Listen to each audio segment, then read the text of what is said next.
Pickaxe. Peter Austin, Yeah. did you have a birthday? I'm old now. Oh, man, it happened. You just ticked over into old. 32 years young. Oh, and, disgusting. Which makes me officially, well, it's always been true, but the oldest Vidiot. But now, even by numbers, I'm the oldest. There's a brief period every year where I am older than Ben in terms of the individual digits. But it won't be long, and he'll catch up with me again. It'll happen to you. I'll catch up one day as well. I'll get to that age. Yeah. You've got years. You'll be fine. Fine. How was your birthday, Peter? Ooh. Oh, yeah. How was your birthday? I was also going to quickly ask, before you tell us how your birthday was. Yeah. How old were we all when we did Vidiots again? Well, it was 2018, wasn't it? So, I was 23. That requires some maths. Yeah, were we 26? Yeah. I want to say yeah. Yeah.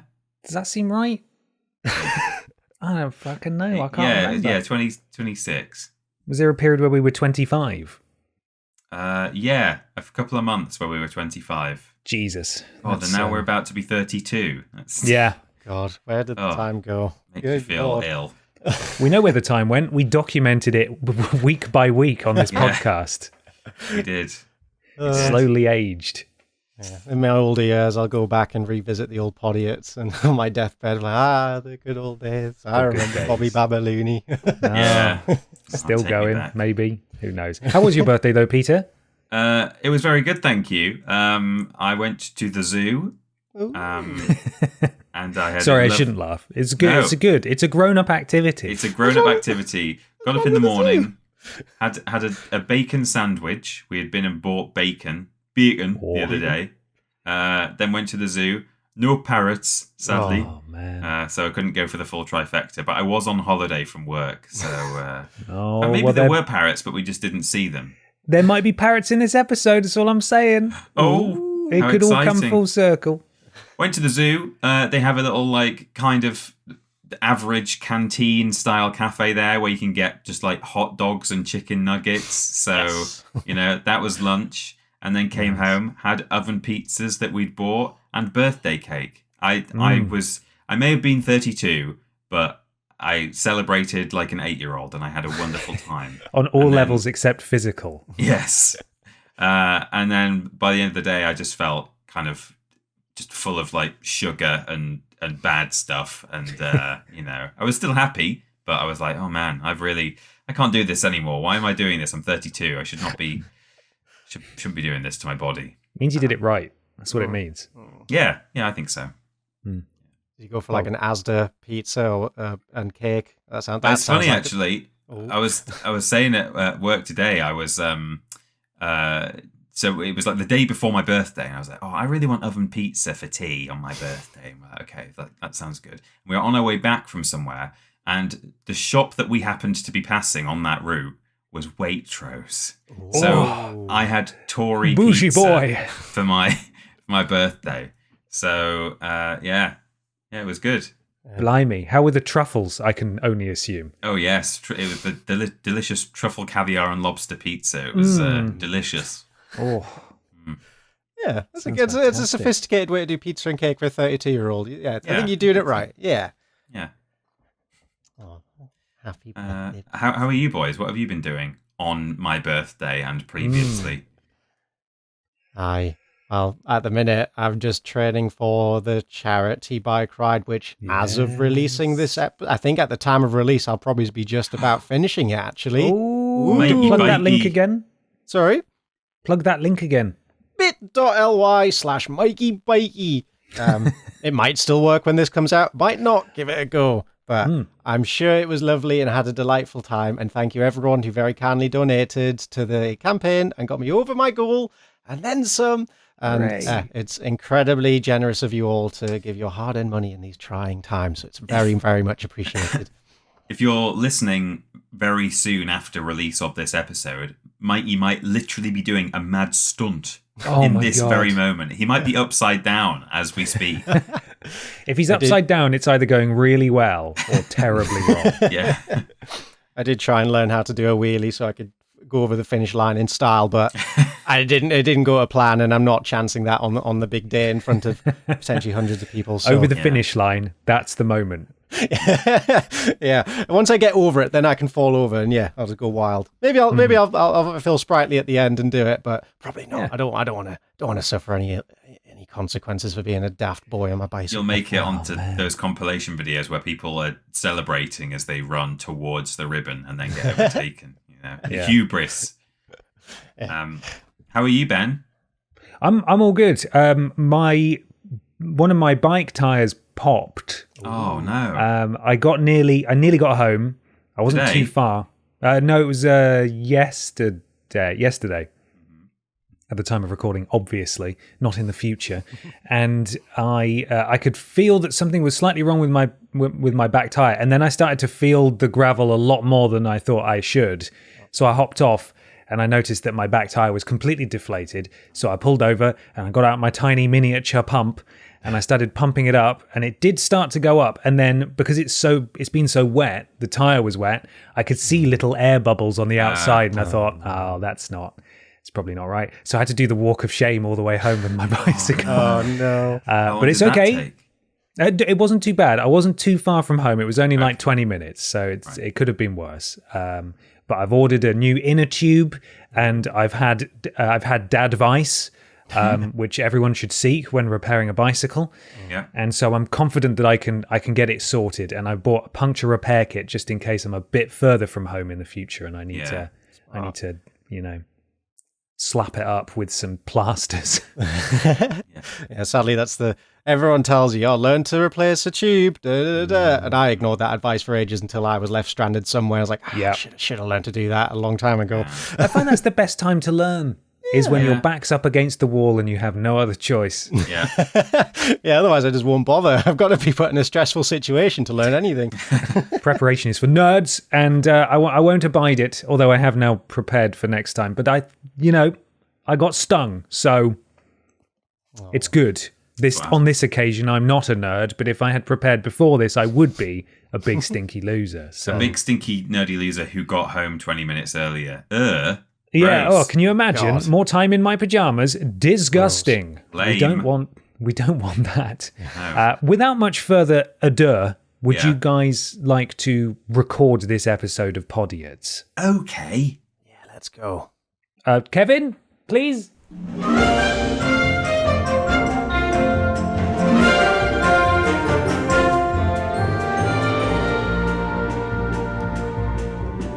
Hello, everybody, and welcome to Podiots, the official Vidiots podcast. It's a conversational podcast where we take some questions from you at home and obey the law of the 3 Rs, where everybody brings a thing along to talk about. I'm Ben. I'm Peter. And I'm Michael.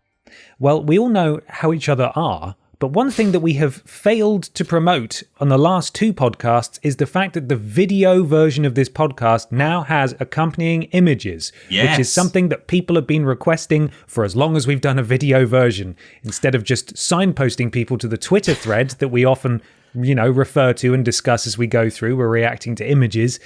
You can now, if you watch the video version, it's shown on the screen because technology has advanced far enough to allow us to do that, i.e., we can be bothered to do it. Yes, we will. It doesn't. You don't have to be afraid if you're an audio listener that we're going to suddenly start leaning even further into visual-based things necessarily. We will just be bringing along exactly the kinds of things we always have done. So if you're not asked about the visual aspect, don't worry. We're not going to go too far into it. It's going to be exactly the same. But now you can look at it if you want to. Yeah. Totally an option. Totally your choice. Additionally, make sure you're checking us out on the TikTok and the Instagram, although most of the input from you guys will be requested via Instagram, but there may be some semi-recurring stuff that happens there that allows you to influence things that happen on the podcast. Similar to how we always source our listener-submitted things from Twitter, there may well be stuff requested from you on Instagram as well, so make sure you follow us there, vidiots.official. Yes. And That's enough of my plug-in. I suppose we should now be begging because it's time to talk about Pod Squad.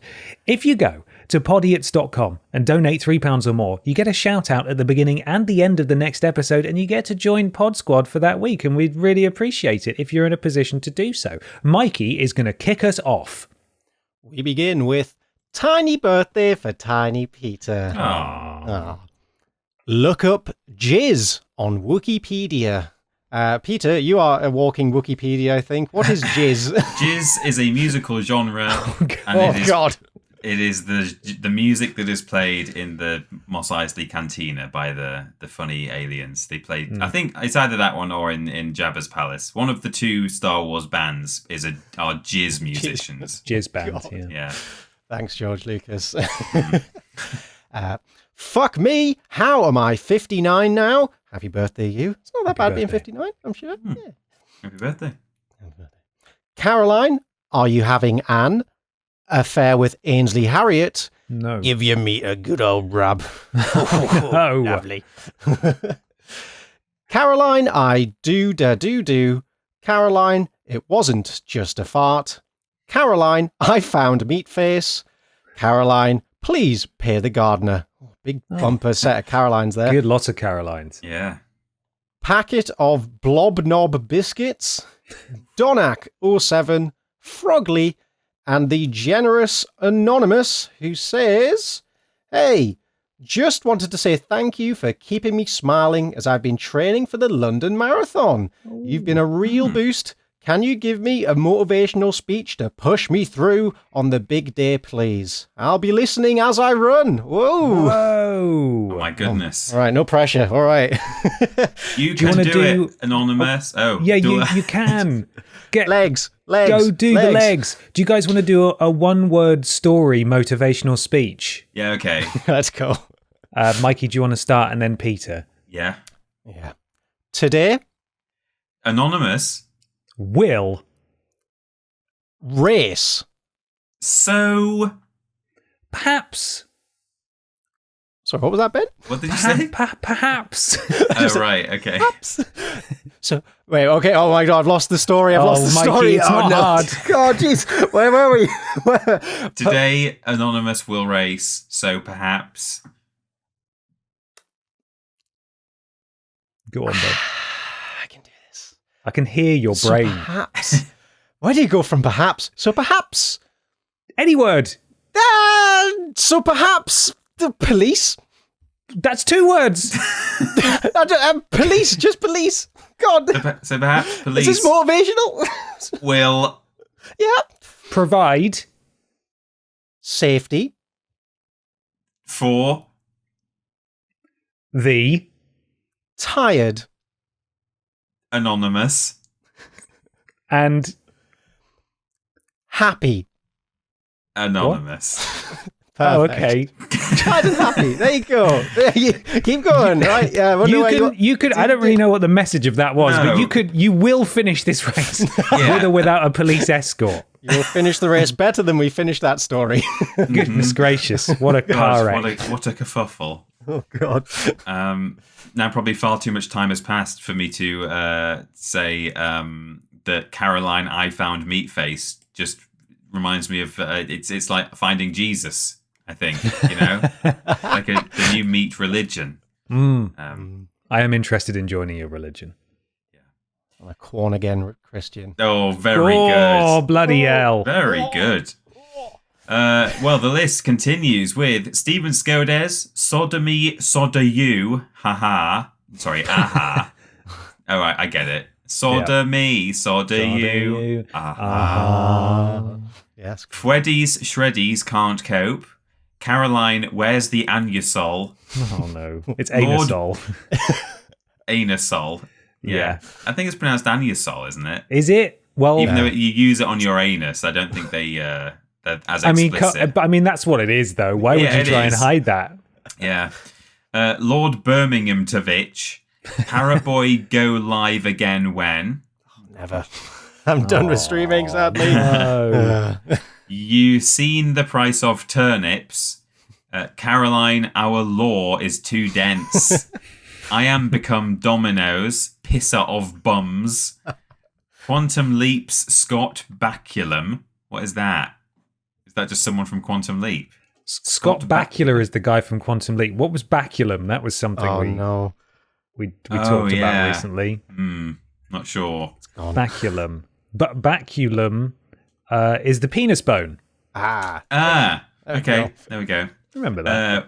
And we've also got Caroline, I'm in Czechoslovakia, and Prince Beefcakes. You have an additional one. Oh, and there, then, sorry, Peter. I did know about that as well. I immediately forgot. And also, Rox the Fox, who was very generous and said, I said on the Discord server that I'd try to get Peter to say this phrase, so here goes. It's not made from Vidiots, made from Podiots instead, a Wix. I shan't provide context here as I don't have enough characters, but it's on the Discord. Keys. Thank you, Rox the Fox. Amazing. Thank you. And finally, we have Brussels was shit, don't go, Mikey. Caroline, it's flaking again. Oh. Gravy Bavaria? Gravy Bavaria, I think. Bavaria, yeah. Yes. Count Baculum is another one. Oh, yeah. Big Billy's biggest wet willy. Who likes short shorts? We like short shorts. Bumpiss McQuack. Blobby Jump Scare. Sue Pov the Day. Very good. Jamie Nation. And Cat Karen or Catty Karen. And that is your Pod Squad for this episode. Podiots.com / no, just podiots.com. That's it. £3 or more gets you a shout out at the beginning and the end of the next episode. Thank you so much to this week's Pod Squad. Do you guys have a favourite there? Soup of the Day got a good laugh. Soup of the Day is great, yeah. And I also quite liked the late entry of Count Baculum towards the end of the list as well. It's got to be I and become Domino's pisser of bums. Oh, yeah, that's really good. Yeah. I'm going to go with Caroline, please pay the gardener. Oh, yeah. I'm going to give Caroline some love today because Lord knows her partner isn't seemingly. Yeah. It's not going well. It's not going well over there. Perhaps just one person did lots of Carolines in the hope of maybe getting a favourite Pod Squad of the day. They were all very good. Yeah. There's competition out there in Pod Squad land. Yeah. It is. Well, let's crack on with the podcast proper. I am Thing Man today, and I decree that Peter Austin shall bring his viewer/listener submitted thing along first. Okay, wonderful. Well, thank you very much. I've not actually got it open in a tab, but thank you very much. It is from Connor Ryan _ on Twitter. Connor Ryan. We debated whether to do this, but we're doing it. Oh, okay. It's happening. Yeah. This is according to the Abergavenny Chronicle. Oh. Man urges public to keep away from Abergavenny's underworld. Ooh. This is written by Tim Butters and is a follow-up to the story of Johnny Turnip, Big Tony, and Puerto Rico Paul. Oh my God. It continues. So it's basically, I think this is just a serial story that's in the Abergavenny Chronicle.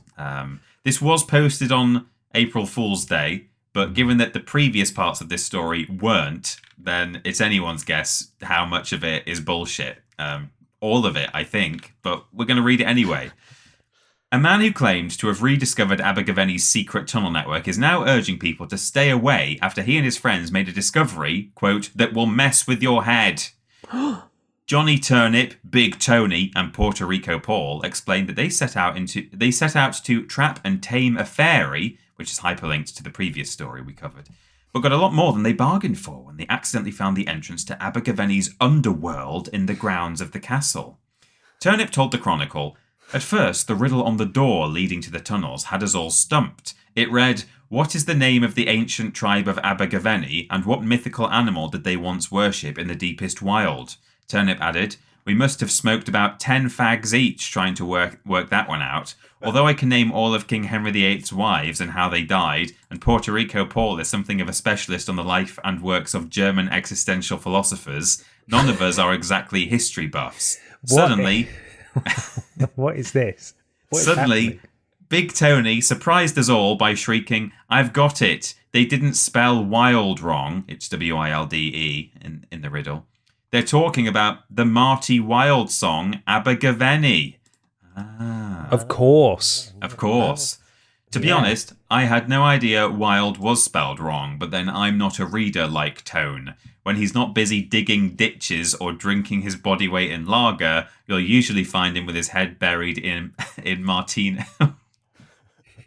You'll usually find him with his head buried in Martina coal. Oh. God. Jesus.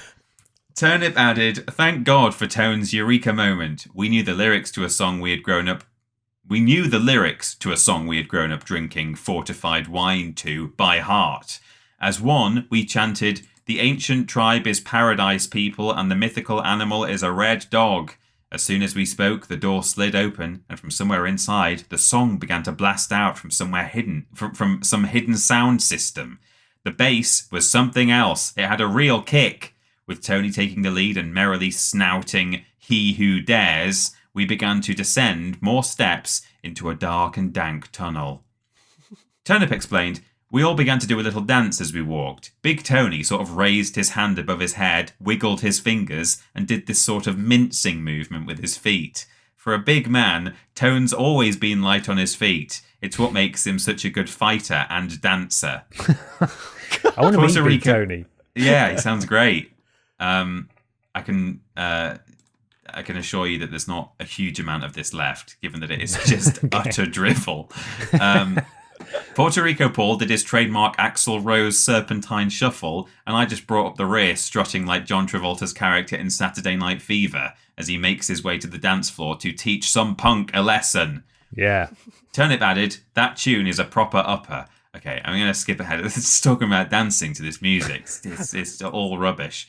Turnip told the Chronicle that once the song was over, the three friends walked for what seemed like 5 minutes in complete silence. Apart from Big Tony's laboured breathing. And then a strange apparition blocked their path. Oh my God. Turnip recalled, "It was all fun and games until we saw what looked like a slightly oversight male wearing tracksuit bottoms and a pair of beaten-up Nike Airs.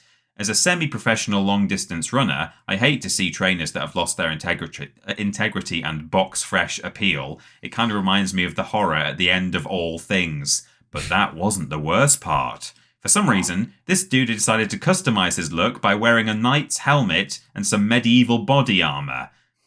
How do you know he had a tracksuit on then? I'm starting to think this isn't real. It sounds like it might be made up. He was also holding an axe, but seemed kind of embarrassed by it. Turnip added, he then said in a sort of voice you don't usually find outside of the panto, "Halt! I'm Gary the Grey, custodian of the gateway and keeper of the 9 secrets. Fuck off, Gary the Grey.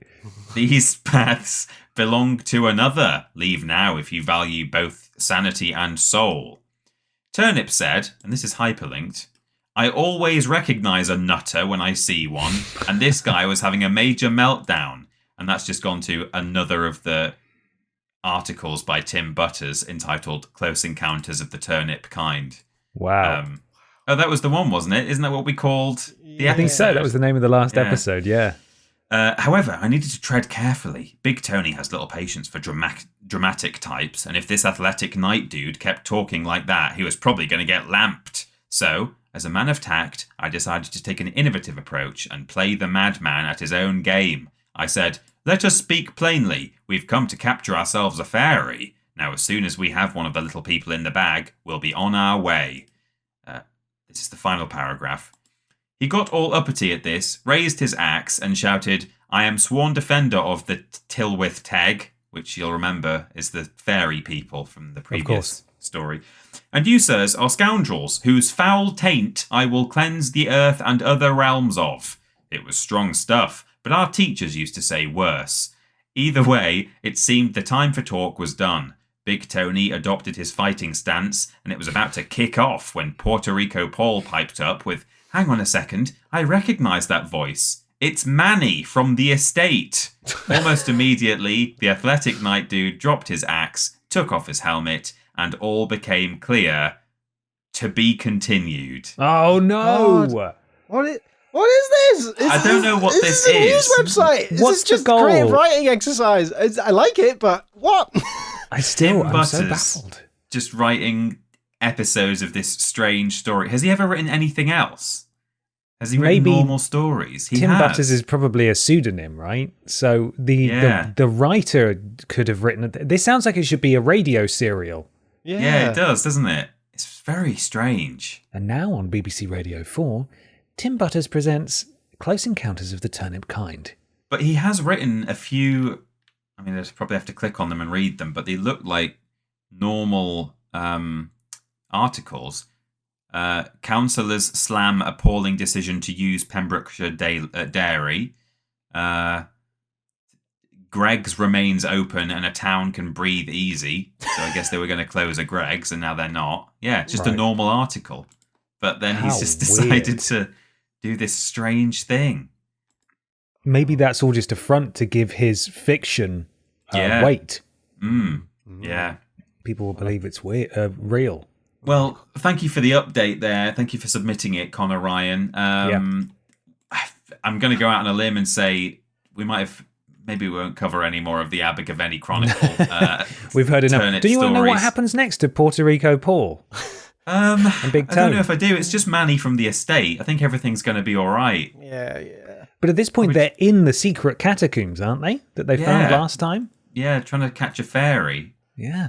I've never read a news article that's ended with "to be continued." Yeah, apart from last week. Yeah. Which is when it happened. But yeah. More on this as we get it. Very strange. We'll keep our eyes on it, but yeah, we'll see how it goes. We'll see if there's any interesting developments, like the truth being exposed and who is this turnip man. Absolutely. Who is this turnip man? Well, there we are. Thank you very much for that thing, Peter. Right. Michael Johnson. I come with great news. Oh. If you cast your mind back to about almost exactly a year ago, our lives were forever changed when we discovered that Gary the gorilla, a mascot of a Scottish garden centre, was cruelly stolen, abducted, and was missing the entire time. There were sightings of him strapped to the back of a van going up a motorway towards Glasgow, and then poof, until just the other day, ding, a message appears in the garden centre's Facebook, and it reads, "Hi, I recently found this fiberglass gorilla, and they have it in the skip, but someone mentioned a gorilla had been stolen last year, and I'm wondering if it's your gorilla." Oh. And then they sent a picture. Does that look like it? This was found last week. And then the garden centre replies, "This could very well be him. Where was this?" And so they made the trek. They retrieved Gary, and he is back home safe after an extended holiday. Fantastic. Unbelievable. I'm going to send you... actually, no, I'm not going to send any pictures just yet. But... and a emphasis on "but" there. Gary is not whole. No. It seems that whichever scoundrel stole him may have abandoned his rear end, but his front half is still nowhere to be seen. So Gary has been sawn in half. Oh no. My God. So it's just his bum that's been found. Yes. So, I mean, arguably his greatest asset. Well, absolutely. You got it. But I'm going to send you the pictures to show how Gary's looking. So yeah, he's back home. He's back at the garden centre, and I've got a lovely little news write-up about the tale and how we got here. Oh, Gary. Oh. And then there's the reverse side. Oh, no, that's so sad. Who would take... Well, I suppose the front would be more useful for repurposing, but why wouldn't you want the whole thing? Yeah. you're going to go to the effort to like organize a heist of a gorilla statue, like, yeah, take the full thing. And it's like, the only thing I can think of is that they've taken the front half and they want to like mount it on a wall or something. But would you want something that big anywhere other than outdoors? And if you were to put it outdoors, surely someone is eventually going to be like, hang on, that's the other half of that gorilla you've got on the front of your business or your house, or maybe it is just inside someone's house, sticking out of the wall like Homer Simpson in the hedge. Yeah. Oh, God. Well, so yeah, the story's not quite finished yet, but this is a good enough conclusion for me for now, until maybe eventually one day in like someone's attic and in their inheritance, they find this dusty front half of a gorilla, and then we can say Gary has truly been found. So here's a little Sky News article about the discovery and the garden centre's response to everything. Okay. Part of a giant gorilla statue that was stolen from a garden centre a year ago has been found, but he's half the ape he used to be. Oh, no. Oh. Gary. Gary the gorilla was pinched from Reynard Garden Centre in Carluke, South Lanarkshire, last March. Now, 1 year on, a section of the 8-foot fiberglass ornament has been found under bushes in a lay-by on the A92 between Dundee and Abergavenny. Good God. So I guess they drove him out and just dumped it there and then fled the scene. Good God, these are mastermind criminals, like, to do this so blazingly and just dump half a gorilla on the street. It's inhumane. Yeah. It's going to be like an Ocean's 13 kind of thing. 13 because there were 2 prequels before they attempted this one. Their biggest heist yet. Indeed. Front half of a gorilla. The discovery was made by a team from road maintenance firm Bear Scotland, who said they were shocked to see a gorilla's bum staring them in the face. However, Gary is missing his front half, as the statue appears to have been sawn in 2. Owner Andrew Scott from the garden centre told Sky News he was really disappointed. Only half the ornament had been recovered, but hopes the rest of Gary can be found. He said, "I've just been to Tesco to buy some Gorilla Glue in the hope that we get the other half back. We can stick him back Good one, together." Andy. Oh, don't worry, he's full of them. That's the first of many to come. Somebody will know something, he says. Mr. Scott said the discovery will hopefully spark another search, but he believes the ornament is now in someone's house. So God, just in someone's living room. It's like, check out the new gorilla. It's pretty good, isn't it? Big. It's like almost twice the height of Andy in the photos. It's nuts. It must be about 10 feet tall, and that's without legs. Yeah, so someone's got a big bloody house as well. Yeah, like who is this mad eccentric person with like huge ceilings and the ability to steal a gorilla? Mr. Scott said, "Where was he? How long was he hidden? He can fit through a door now at least. He would have been too fat before." Oh, I reckon he'll be in some little garden room or somewhere a few select people know. Gary Club. Go see Gary. No.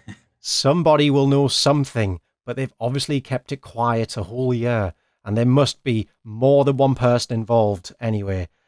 When they've cut... And there must be more than one person involved anyway when they've cut it in such a nice, tidy manner. God, and again, the professionalism. Like a good job, actually. Yeah. Yeah, Christ. Well done. I mean, not well done, but if you're going to do it well. I don't understand why they'd want to fly tip it and not break it up and put it in a bin. They could have hid the story dead easy, but now have reignited my hopes for finding him again. Oh no. Gary had been a fixture at the garden centre for more than a decade and was used to signpost customers to the store. The theft on the 19th of March triggered a huge response with members of the public urged to keep an eye out for the missing primate. Gary was later bundled into a white van for removal around 2 hours after they closed that day. A few weeks after Gary's disappearance, he was spotted all around motorways and whatnot before just disappearing into the blue. However, it was a false sight. It was all false sightings. It was actually one of several versions made by the same manufacturer. The trail to find Gary had gone cold until earlier this month when the road maintenance staff came across the discarded arse of a gorilla. Andy Moore, a member of the team that found the dumped gorilla, said, We were out on our usual morning route inspection when we spotted something lurking in the bushes at the back of a lay-by. God, that's got to be scary. What is that? It's a giant twerking man. What is that? It's so thick. Look at them cheeks. When we pulled in to check it out, we were pretty shocked to see a gorilla's bum staring us in the face. After we composed ourselves, we managed to catch the escapee in the van and take it back to the depot where we sat about trying to figure out where it came from. A little digging online found some articles about a gorilla stolen from Carluke last year, and we were able to reunite Gary back with his owner. Mr. Scott now plans to display half the statue inside the garden centre. He said, "I'll fix it to the wall with a sign above him saying Gary's back, because it is Gary's back." Very good. God's sake. Good. I like it. It's quite good, yeah. I think when he's had 10 years of like having a gorilla mascot for his garden centre, he's had plenty of time to think of this stuff. Gary's back. Gary's back. Gary's back. This whole thing hits a bit too close to home for me because this exact thing happened to my class at school. Don't know if I've ever told you this story. Not only do I have the story to tell, I have a physical artifact to show you. It is in the room with me. Is it the front half of a gorilla? It's almost the front half of a gorilla, yes, but sadly not a gorilla. It's not Gary. When I was in secondary school, we had a mascot. Our history teacher, our form teacher was a history teacher, and he had a wooden seagull that sat on the shelf above his desk, and her name was Hilda.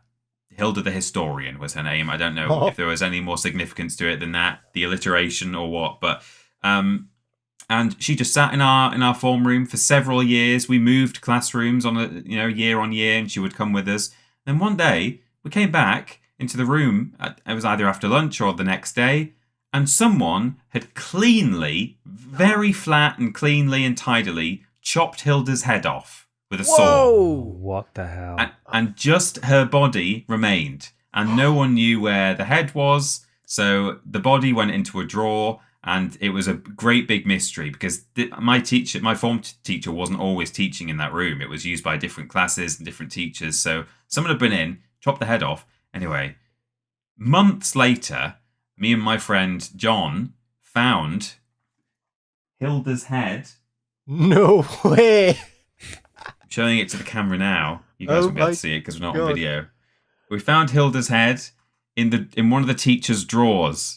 So our immediate thought was, hang on, did a teacher steal this? Did she chop the head off? But I think what probably happened is some kids chopped the head off. Bloody kids. And were then maybe throwing it around in a separate class or something, and it was confiscated. But when we left school, I took Hilda's head with me, and it's mine now. And you've kept it all this time. Yeah, it sits on my shelf. Wow. This is a good cover story, Peter, for you decapitating a poor wooden bird. I found it in a drawer. What did you say, Ben? You didn't want to return it? Well, we did. I don't know if the camera will show it. We blue tacked it back on. Okay. And so she sat with her head for a while, but then when we left school, my teacher had left by then, my form tutor, and so the only people who were attached to Hilda, unlike her head, were the class itself, and we were leaving. No one would have given a flip, a shit, in fact, about Hilda at that point. Whoa. So we decided, me and John tossed a coin, and he kept the body, and I kept the head. So okay, fair trade. Yeah. Oh, God. Oh. Wow. Well, I'm praying for Gary. Yeah. Think about him in church, everyone. He might be in my teacher's drawer. It could be just a giant 12-foot gorilla. Oh dear. The article ends saying that the police in Scotland, that extensive inquiries are carried out in connection to the theft, but no suspects were identified, but they're open to new information, and they will continue to investigate this crime. So good. So serious crime. Terrible. So Gary's back home, everybody. Gary's back. Gary's back. Gary's back. Oh, well, lovely. Thank you for that update, Mikey. Yeah, thank you very much. We've all been worried sick. Yeah, a few people did submit that as well, so thank you to people who submitted that. But Mikey claimed that he sent us a message and was like, "Guys, I'm talking about Gary, all right? I brought him into this world. I'll take him out. The one who's going to take him out of it." It's time for my listener-submitted thing. This comes courtesy of Connor Bennett at cbennett_12 on Twitter. This is an important story, not necessarily because it in and of itself is weird, but it sort of serves as a warning for us in the future to be mindful. Are you ready? Yeah. This is an article on ITV written by nobody, apparently. Oh. Written by ITV themselves, which is great. Yeah. The headline is, Joe Lycett reveals he's behind multiple fake news stories which have hit the headlines this month. I've been curious about this. I heard about this, but I haven't looked at which ones were his, and I wonder if we've covered any of them. Yeah, I appreciate the hustle, but also I can't be asked to watch his show to find out. So I'm hoping someone does a summary at the end when they're all revealed. Comedian Joe Lycett claimed he is behind a number of fake news stories that have been reported across mainstream media. In a self-shot video with an upside-down inflatable globe in the background, Lycett admits he has been fooling the nation with silly fake news stories. He said, "For the last month, me and my team have been planting stupid, silly fake news stories about things that never actually happened in the hope that they would take up space that more hateful or polarizing fake news might otherwise have used." He confirmed multiple stories have been shared in the national news, including The Mail, The Sun, BBC News, ITV News, Sky News, and The Independent. The comedian did not reveal which stories he had created and said all would be revealed on his new series of Late Night Lycett, which airs on the 12th of April, which is tomorrow, actually, at the time of recording. Many people on X, formerly known as Twitter, immediately began guessing which recent headlines were made up. A number of people recalled the woman who rescued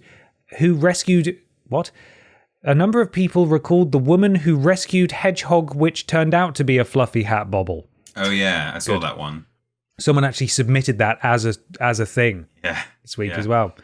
Others thought the NHS doctor who advised people not to eat a whole chocolate egg could be faked. Oh yeah. Some thought the infamous Glasgow Willy Wonka experience could have been one of Lycett's elaborate pranks. Surely not. Surely not. Lycett is known for his large-scale stunts and pranks, including changing his name to Hugo Boss and shredding £10,000, which turned out to be fake in protest against David Beckham being a pundit for the Qatar World Cup. And that is where the story ends. So we're going to have to be very vigilant from now on, but we sort of have to trust that the respectable outlets aren't peddling fake news, however delightful that may be. Yeah. Tim Butters, we're watching you. We know who watching you you, are. Tim. You wouldn't lie to us, Tim, would you? No, that's real, that one. That's not a Joe Lycett. That's a Tim Butters true hard-hitting piece. Yeah. 100%. But there we are. That's my listener-submitted thing. I think we've all got to just be very aware that there's some dreadful, fake, silly news out there. Yeah. So be on your toes, everyone. Be careful. Be on your fucking toes. Peter Austin. Yes. It's time for your thing. I brought it from a book. It is in a book. I'm going to read it to you. Okay. This is a book I've owned for many years. It is called... Oh, it's so shiny. You can see the screen. It's called Strange Victoriana.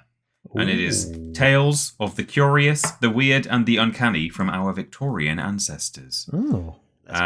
There's all sorts in here. I think most, if not all of it, is taken from a quote-unquote newspaper of the time called the Illustrated Police News, which sounds like it might be a sort of an official thing, like written for or by the police, but I don't think it specifically was. Is it Tim Butters special? Yeah, it's that kind of thing. Well, I mean, some of it was a lot of it. Well, I don't know how much of it. Some of it was real, and some of it was tabloid kind of sensationalism. It does start with a whole chapter on what the Illustrated Police News, or IPN, was about and what it was for and stuff. But essentially, it was just a newspaper of the time, in a sort of tabloid style. And I have just lost my page. Trying to read that first chapter, but don't worry, I know roughly where it is. I'm on the right chapter here.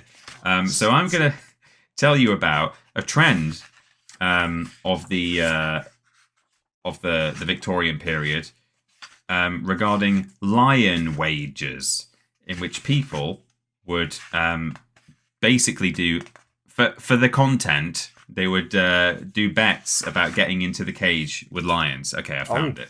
Okay.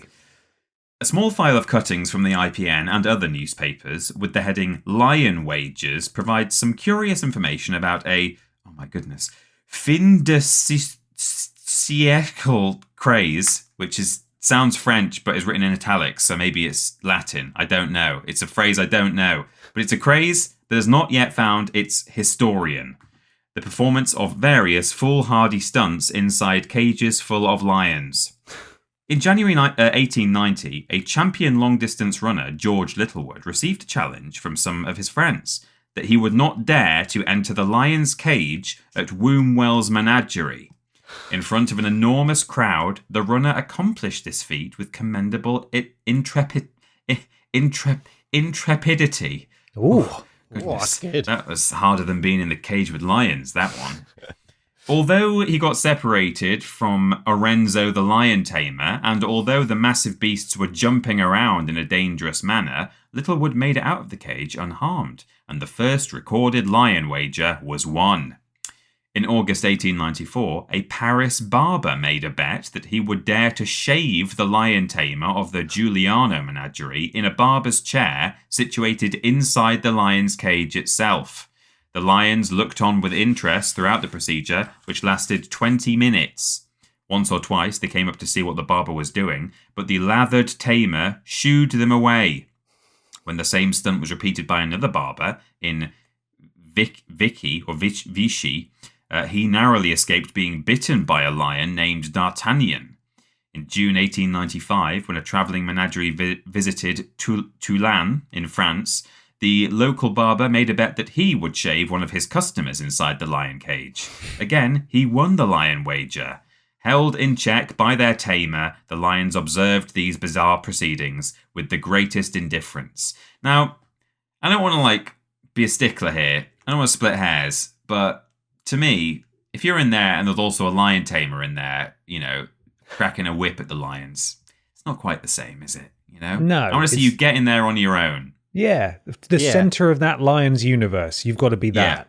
Yeah. Mm-hmm. Here is a picture. Again, you guys can't see it, but it's in the video version of the podcast of someone shaving a man in the lion's den. There it is. So it continues. In St. Louis, the animal trainer Pauline de Vere married the cowboy Harry Bishop inside the lion cage at Wombwell Circus. They had the ceremony with 6 lions and lionesses acting as best men and bridesmaids. Oh. This was the first recorded lion wedding, considered as quite a curiosity at the time, and featured in many newspapers, including the IPN. Where have you sent that photo, Peter? I haven't got it yet. I was showing it to the camera. Oh, so, okay. It's in the book. Mm-hmm. It is, yeah, I'm afraid. Although if you do a Google for lion wager, maybe put some quotes around it, and maybe IPN. Is it this? Let's see. Hang on. That's... Well, I've been having a look, and that's the closest I can find. That looks like an escaped lion to me, which will also be in here. That is the illustration style of the IPN. So yeah, okay. That will be from it, but that's probably not a wager. I think that might be one that's just jumped over a fence and attacked I'll keep people. Looking. Okay. Maybe try lion barber or something. But if you use the letters IPN, that should help. So in September 1895 at Lyon Railway, a porter who was called Leon Asset made a bet that he would dare to have his photograph taken inside the lion cage when Castanet and Pezon's menagerie visited that city.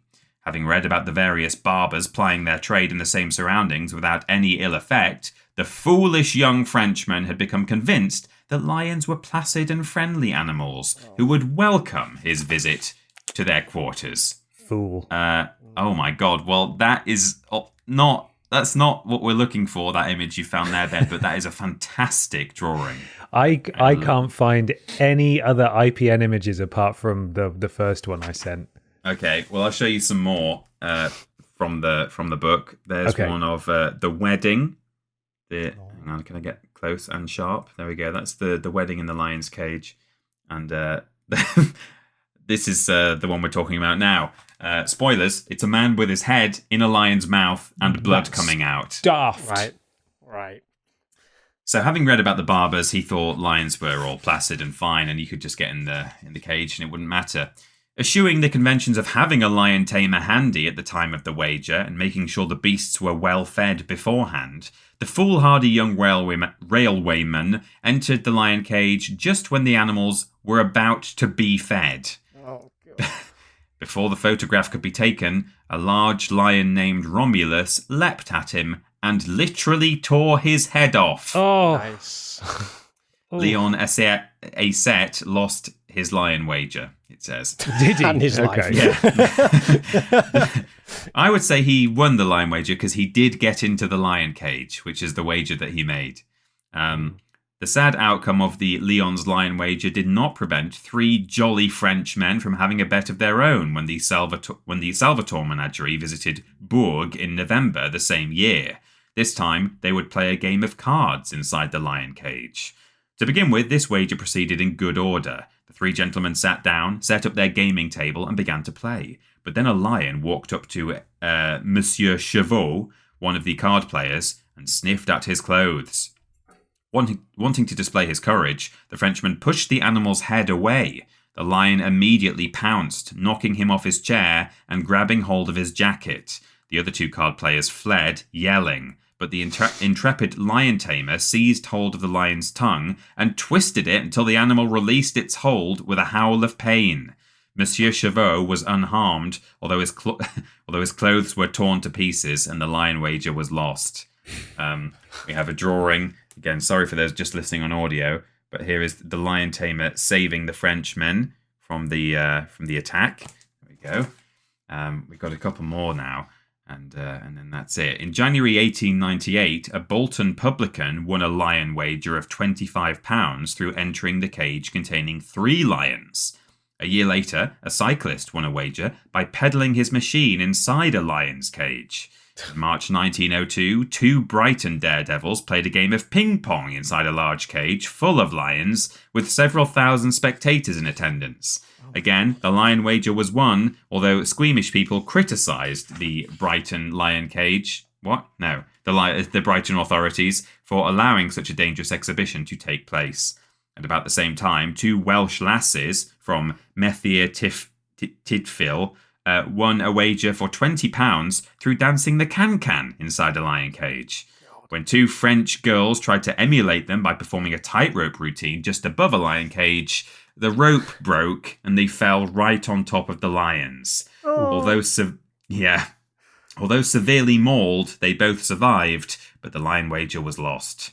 The final recorded lion wager occurred in 1908 when intrepid young barmaid Carrie Baker danced a hornpipe inside a lion cage in Liverpool. The ultimate notice in the Lion Wagers dossier is that in 1910, Bostock's Menagerie advertised a jungle wedding with 3 lions acting the part of groomsmen and the same number of lionesses as bridesmaids. So that's 2 weddings that took place in lion cages, and apparently that one went well. It was fine. It's a good place to be married, it seems. Yeah. So there you go. That's the story of some lion wagers. I have some final images I'm showing the camera, but various people. It's not just like one slightly insane person. It's a string of people over a series of decades who continue to put themselves in lion cages. Jesus. And seemingly only one guy got his head bitten off, which is pretty impressive. So is that one of them that I've sent you the image of there?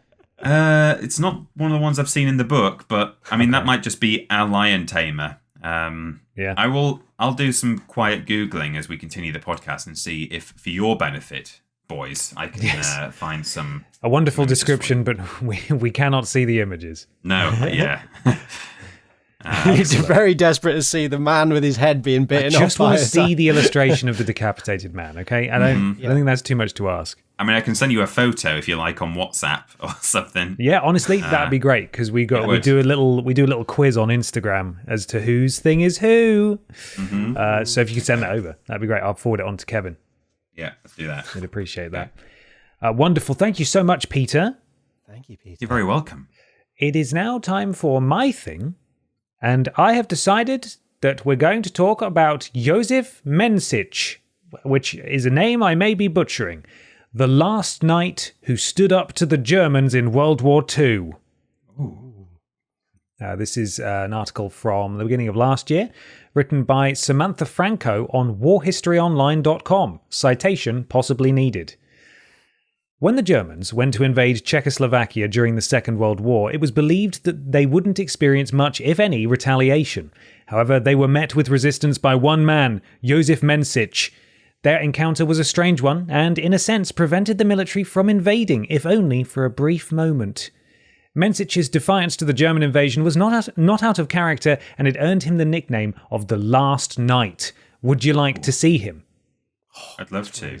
So this isn't a photo taken on the day itself, but this is Josef Menzic, the Last Knight, pictured on a different day. Here he comes. He's coming down the internet, and there he is. Oh, that's a man. See him. Can you describe what you see? Oh, goodness me. I see a mighty, mighty beard. I see knight's armor, a big bloody sword. And a great big bushy beard. Great big bushy beard and sword. Yeah, that's a warrior, to put it up in one word. He's Maybe a this is the warrior. bloke Paul Turnip saw down the caves. And Yeah, it he's could not wearing be. The trainers. It could be, yeah. Josef Menzic's early life is a mystery, is the subheader here.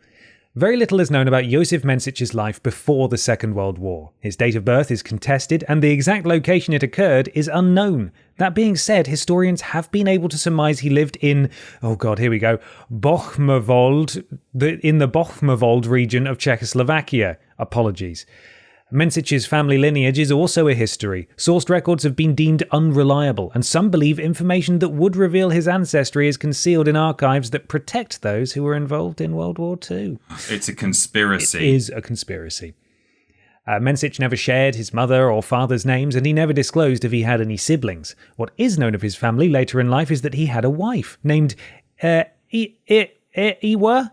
I'm trying to remember how it's pronounced. It's EMA, but I believe the M may be pronounced as like a W, like Eva or some, I don't know. Menchikova. God. And 2 children. He became well known in his community and was dubbed the Knight of Strakonica. Possibly. Who knows? When Josef Menzic... I have sent just in case you wanted to see it before we move any further. Oh, lovely. Picture of a man with his head bitten off. That's great. I'll forward That's that to the good Kevin. stuff. I'll put that in the thread in the correct order. Oh, fantastic. Thank you. Right, where were we? When Josef Menzic was old enough to afford a house of his own, he did exactly that, purchasing a castle that dated back to the 14th century. It was called Dobris Castle and had been severely damaged by heavy rainfall and a fire that had broken out on the property. After purchasing the structure, he began restoring Dobris to its former glory. Over the years, Menzic also amassed a remarkable collection of antiques and curiosities from centuries prior. This led him to turn the castle into a pseudo-museum, where he happily educated visitors on the history of the area.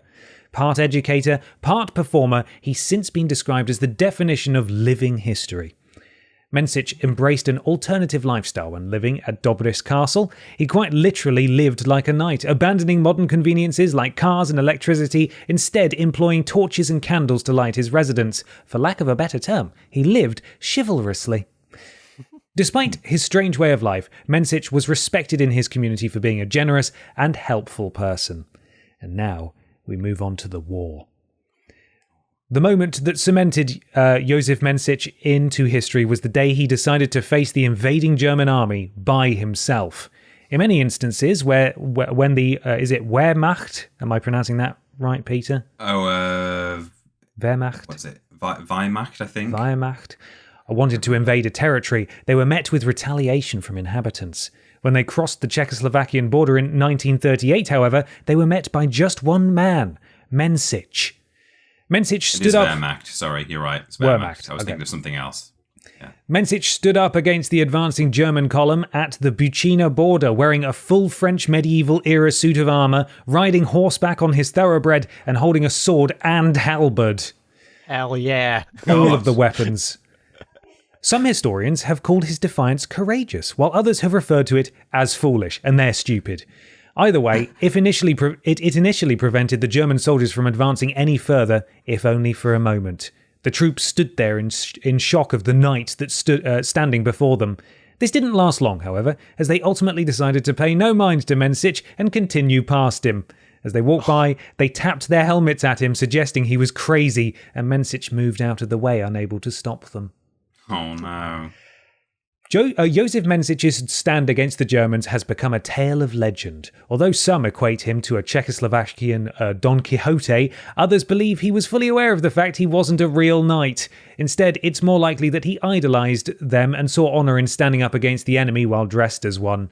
Mensich likely never believed he could prevent the Germans from invading Czechoslovakia. He was, however, successful in preventing his castle from being overrun. While he was regarded as a non-issue by Germans, the fact remains that they never technically defeated him. So, who really lost? Yeah, not Joseph. They didn't dare fight him. They were like, oh, let's just walk past this guy. Not because he's of no consequence, but because I don't actually want to start I was going to say, that guy. I like to think they were a little scared of him. What could he do? Look at this lunatic. Yeah. Following the end of the Second World War, Dobris Castle became nationalised by the communist government, and it remains open to the public. Mensich went on to live a long and chivalrous life until his death at the age of 78. His legacy continues to live on, and historians and scholars alike have studied his story. There we are. Oh, wow. Joseph Mensich, the last knight. It's like that guy, he's Scottish. In World War II, there's a photo of that, Jack Churchill is his name, who fought with a sword and bow. Mad Jack. There's a photo of him here. Mad Jack.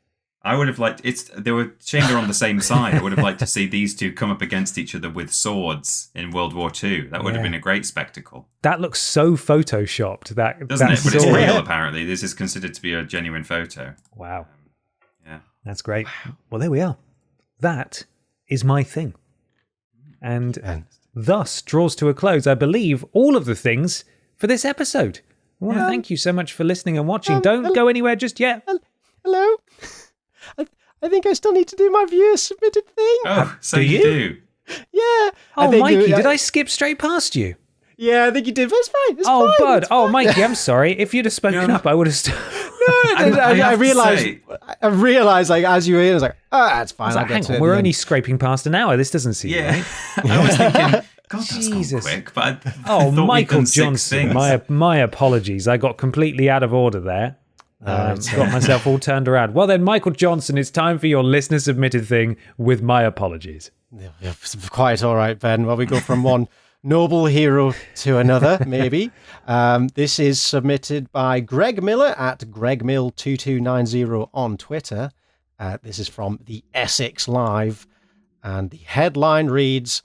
Fed up Essex locals set up pothole parrot in protest over road not being fixed. Parrots. It's been parrots, holidays, and bacon. We got them all. It's been nicknamed the pothole parrot of Pledgedon. This is a story by Ellis Whitehouse, chief reporter of Essex Live. A life-size... Actually, before I get onto it, let me send a picture of the parrot so you know what you're getting into. Ooh, there you go. And another closer angle for you. It's quite pretty. It is very pretty, actually. Oh, it's a great parrot. Oh, wow. That's great. Yeah. Oh, my God. It looks so happy. A life-size taxidermy parrot has been placed in a massive pothole in an Essex village after locals became fed up with it not being fixed. The black and blue parrot can be seen sitting on a branch coming out of the pothole on the B1051 turning to Pledgedon Green. Next to its new home can be seen traffic cones and part of a road sign, adding to the debris by the side of the road near the village of Henham. The bird was placed there by a nearby resident as locals are becoming fed up that the crater has not been fixed by the authorities. The bird has brought a lot of laughter to the issue and has since been named the pothole parrot of Pledgedon. In March, an Asphalt Industry Alliance report found that... the Asphalt Industry Alliance, report found the amount needed to fix the backlog of local repairs had reached a record 16.3 billion. Whoa. Oh my god. Excuse me, local road repairs. Oh, I guess that's local road repairs across the country? Jesus. Sure, I hope so, yeah. And this pothole's very expensive. Well, they got arranged to find a new home for the parrot with this one. They've only dug themselves a deeper hole. It's only a matter of time before a car just plows into this parrot. Or someone comes along, steals it, and we find the back half of the parrot a year later. Yeah. Repairs reached 16.3 billion, a 16% increase from 14 billion a year ago. Potholes can be tricky to spot, particularly in the darker months when they might also be full of water, appearing like any other road puddle. When potholes wreak havoc to cars and key suspension parts, the repair bill can easily run to more than £1,000. Essex Highways stated in March that it fixed more than 700 potholes in the previous month, despite a record-breaking wet weather. Crews carried out a total of 700. Now, this is the end of the article and it's just filler. Crews carried out a total of 708 pothole repairs during East Anglia's wettest and warmest February on record. This included 408 on priority roads and 300 on local roads. Great. Ooh. Interesting statistics. Thank you. 300 countrywide. This included 408 on priority roads and 300 on local roads. Yeah, nationwide, is that a statistic for the entire of the UK? Oh. Well, given that the 16 billion was hopefully nationwide, then yeah, maybe that's not a lot, is it? That's fucking dreadful. Yeah, across the country. The crumbling infrastructure of Britain. Less than 1,000 total pothole repairs across the entire country. Okay, I think this might just be Essex. That's pretty good. You know what? 700 just in Essex. I don't know how big Essex is. If it is, then it means presumably that the number of the cost of it was also relating to Essex. Do you think? Or I think the number might have just been the broad. This is a jumble of statistics, but from different. Chucked it all in. Yeah, maybe so. There's a parrot and a pothole. Where do we go from here? There can't possibly be 16 billion pounds worth of potholes in Essex alone. Surely not. Essex is just one giant crater. That's the reason. Yeah. If you're ever driving about in Essex, do keep your eyes peeled for little parrots in the middle of the road. Oh. Don't steal it. Please don't steal it. Oh, someone's either going to smash into it with their car or someone's going to nick it. Oh, God. Can we find the exact coordinates and change it on Google Maps to Podiots Presents the Pothole Parrot? Yes. Oh, amazing. Yeah. God, do we have enough information? We probably could. Probably not. Someone can find that for next time. If anyone's got some time, might be us, might be someone at home, the B1051 turning to Pledgedon Green. See if you can use your skills from that. See if you can decipher that. And the image as well. That's findable, I'm sure. I bet the pothole's actually on the image, to be fair, on the Google Maps. Might be on Google Maps, yeah. Blimey. Well, thank you. Is that the end? Is that right? That is indeed the end. Brilliant. We did it, everyone. Thank you very much for listening and watching. Thank you guys for your things as well. Appreciate you all. There's some kind of shop. Michael Johnson, is that correct? You're darn diddly tootin' if you head over... Oh, we're getting big today. If you head over to vidiotsofficial.com and click on the lovely, enticing little shop button, you will be greeted with a veritable bounty of goodies, including t-shirts, hat, mug, hoodies, stickers, and that's it. By God, what a spread it is. Old designs, new designs, it's all there. So go check it out. Treat yourself. Summer's coming, sun's coming out. Go on, get yourself some new summer duds. Get yourself a nice woolly hat for the summer.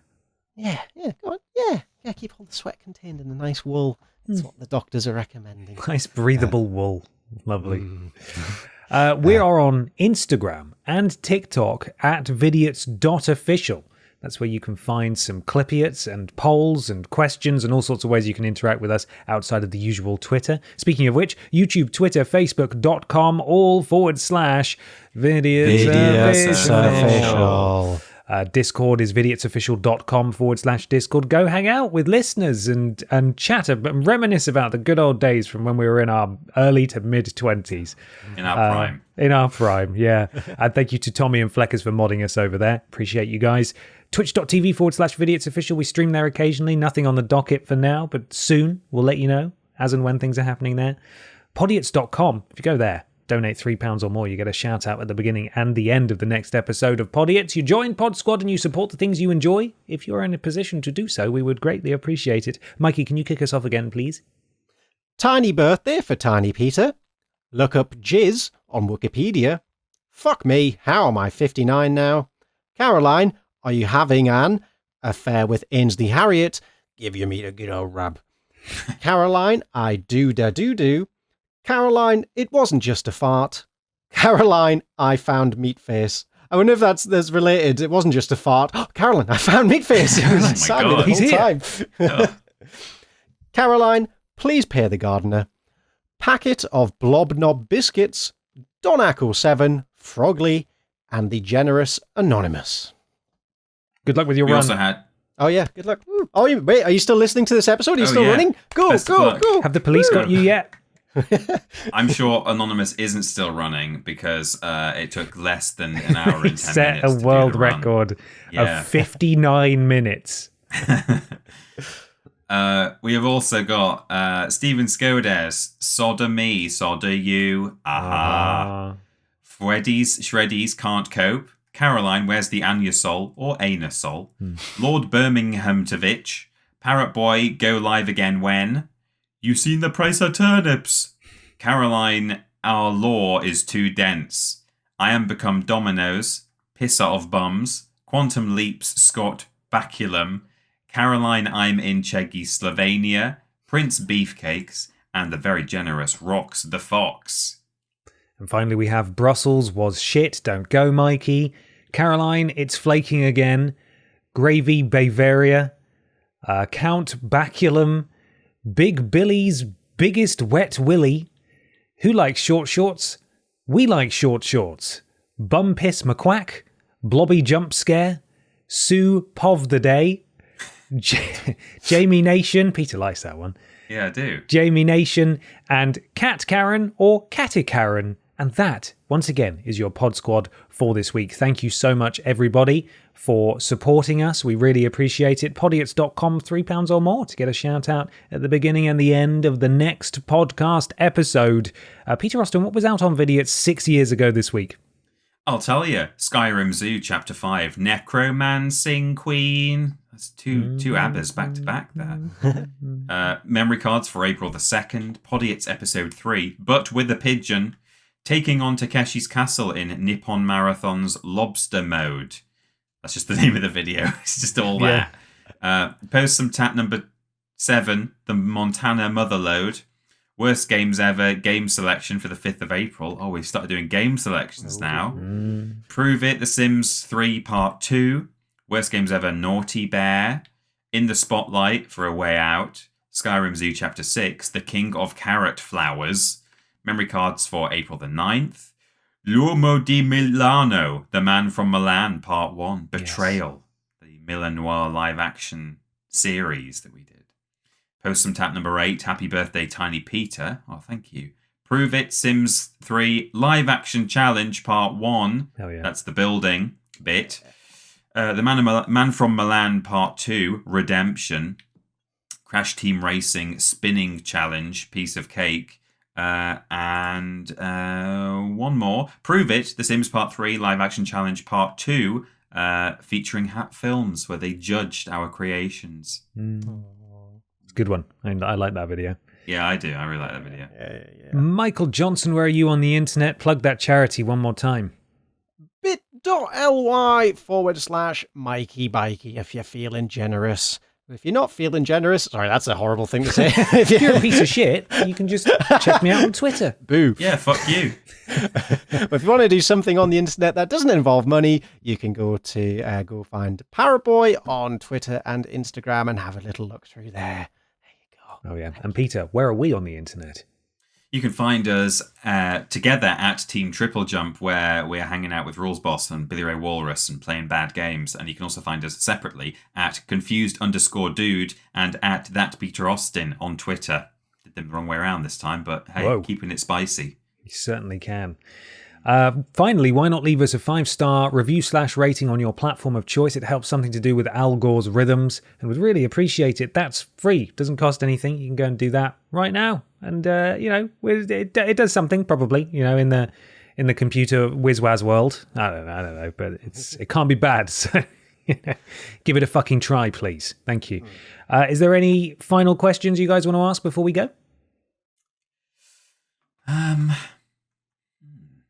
Where would you put half of an 8-foot gorilla in your house if you had to hide it? How would you hide? I'd say bigger than 8 foot. I think it's well over a door frame, so it must be. I don't know. Well, I think it's about 10 to 12 feet tall. How would you hide that in your house? Great question. Let us know, everybody. And thank you again for all your support. We'll see you in a couple of weeks' time. Take care of yourselves. Bye. Bye-bye. Bye.